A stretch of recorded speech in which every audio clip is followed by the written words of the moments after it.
German philosopher Friedrich Nietzsche quotes, "Don't just trust your feelings because they are originate from inherited judgments and inclinations.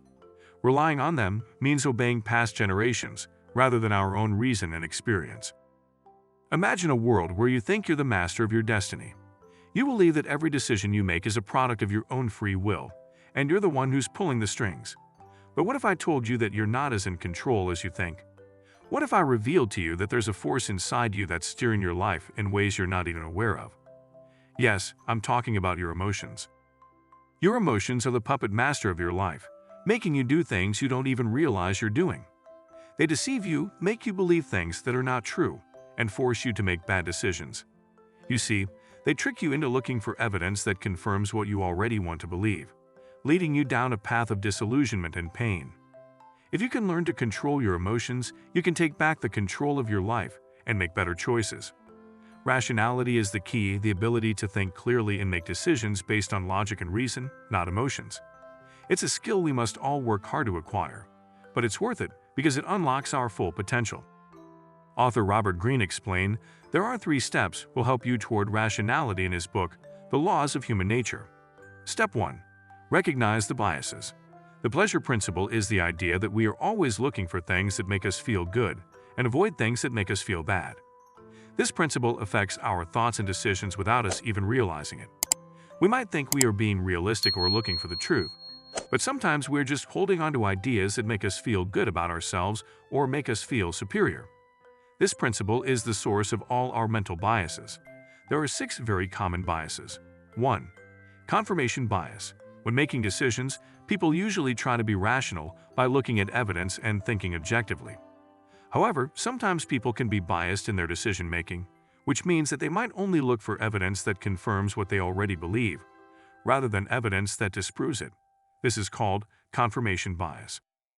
The idea is that you should always look for evidence that goes against your beliefs and the beliefs of others. This will help you to be more objective and open-minded. 2. Conviction bias. We tend to believe people more if they act like they are really sure of what they are saying, even if we have doubts about what they are saying. This happens especially with people in positions of power. Sometimes people act like they are sure of something, even if they're not, just to convince other people or to get what they want.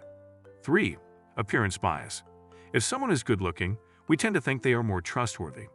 This means that we might think a politician is more honest just because they look the part. But sometimes people who look successful might have gotten ahead by doing something bad, even if we can't see it. 4. The group bias. There is a force that pulls people towards having similar opinions on lots of different topics, even if they don't realize it's happening. This force is strong enough that it can create an orthodoxy, or a correctness, that everyone agrees with, without anyone even realizing it. 5. The blame bias. We learn best from our mistakes, but it's hard to admit we were wrong. We usually blame other people or the situation instead of taking responsibility for ourselves. 6. Superiority bias. This kind of person is saying that they are different than most people because they are more rational and ethical. They think this because when people are asked to compare themselves to others, they usually think they are better than others.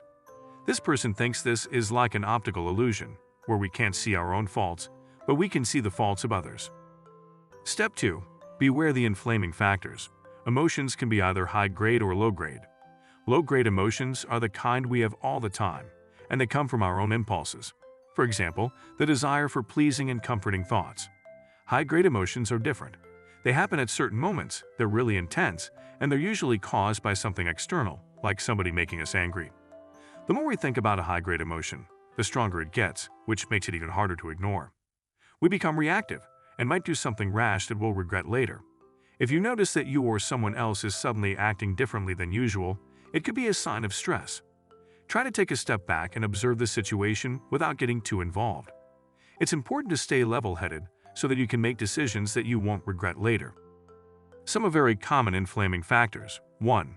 Trigger points from early childhood. For example, when a baby is born, sometimes the mom has to spend more time with the baby and less time with her older child. The older child might feel like the mom is abandoning him. 2. Sudden gains or losses of financial or emotional. 3. Rising pressure in work. 4. The group effect. When we are in a group, we become more like the group and less like ourselves. It is best to be aware of these factors so that you can stop the mind from tunneling. This is when you focus on one thing and ignore everything else. You should also be aware of high-grade irrationality in others. This is when people act irrationally or do not think clearly. Step 3. Strategies toward bringing out the rational self. Their 6 steps are designed to help you bring out rational self. 1. Know yourself thoroughly. If you want to be more rational, you need to first look at how you operate under stress and what your weaknesses are. You also need to look at your past decisions, especially the ones that were ineffective, to see if there is a pattern. Finally, you need to examine your strengths to see what makes you different from other people. Once you know yourself, it will help you to know what your goals are and to make sure they are aligned with your skills and interests.